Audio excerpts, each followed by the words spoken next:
Good evening, and welcome to our global security briefing. As night falls over Eastern Europe, the continent is grappling with the fallout from one of the most significant military escalations since the start of the war in Ukraine. In the pre-dawn hours of September 20th, the fragile peace along NATO's eastern flank was shattered, not by missiles or jets, but by a swarm of low-flying drones that pushed the alliance into direct action. The incident began around 4 a.m. as Polish and NATO radar operators detected multiple unidentified aerial targets approaching from the east. The Polish Ministry of Defense later confirmed that at least 19 drones had entered or were about to enter its airspace. The response was immediate. Polish F-16 fighter jets, alongside Dutch F-35s operating under NATO command, were scrambled to intercept the threats. Over a tense 2-hour period, a chaotic aerial engagement took place. Officials have reported that 15 of the drones were successfully shot down by air-to-air missiles. However, the incursion was not without consequence. One drone managed to evade interception before crashing into a 2-story residential building in the village of Wierzchowice, just 20 kilometers from the border.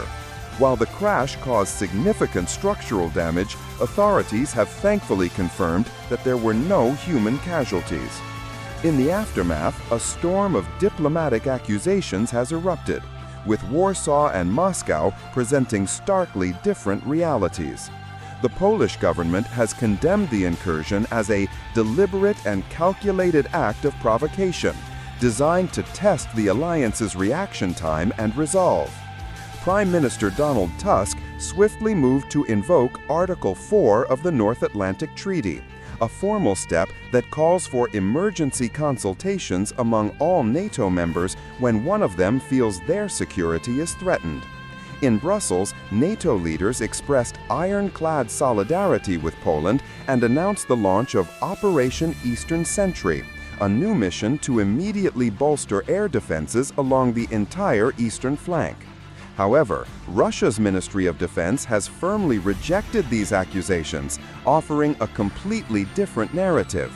Moscow claims its drones were part of a large-scale defensive operation targeting Ukrainian military assets in response to attacks on Russian cities. According to their official statement, the drones were unintentionally forced off course by intense Ukrainian electronic warfare systems.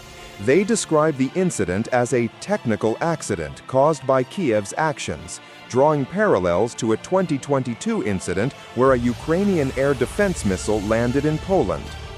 This brings us to the strategic and economic heart of the matter. The incident has ignited a fierce debate among military analysts about the cost-effectiveness of modern air defense. The drones in question were Garand II models, which are inexpensive, costing around $20,000 to $30,000 each. The response involved multi-million-dollar fighter jets and advanced missiles, each costing hundreds of thousands of dollars. This highlights a critical challenge for technologically superior militaries: how to counter a low-cost, high-volume threat without depleting valuable and expensive resources. Meanwhile, the nation with the most battlefield experience in this domain, Ukraine, has issued both a warning and an offer. A spokesperson for the Ukrainian Air Force stated that NATO is not yet prepared for the reality of modern drone warfare and has formally offered to share their hard-won knowledge, suggesting joint training sessions to help allies develop more efficient, cost-effective tactics. The situation remains incredibly tense. The drone incursion did not happen in a vacuum. It comes as Russia and Belarus conduct their large-scale Zapad 2025 military exercises, which have reportedly included the positioning of Iskander ballistic missile systems near the Polish border. As European capitals assess the damage and weigh their next move, a critical question remains unanswered. Was the swarm of drones over Poland a dangerous miscalculation? An accidental spillover from the war next door? Or was it a deliberate message from the Kremlin, designed to test the limits of NATO's famous Red Line? Either way, the incident serves as a stark reminder of how perilously close Europe is to a wider conflict. That concludes this special report. We will continue to monitor developments as they unfold.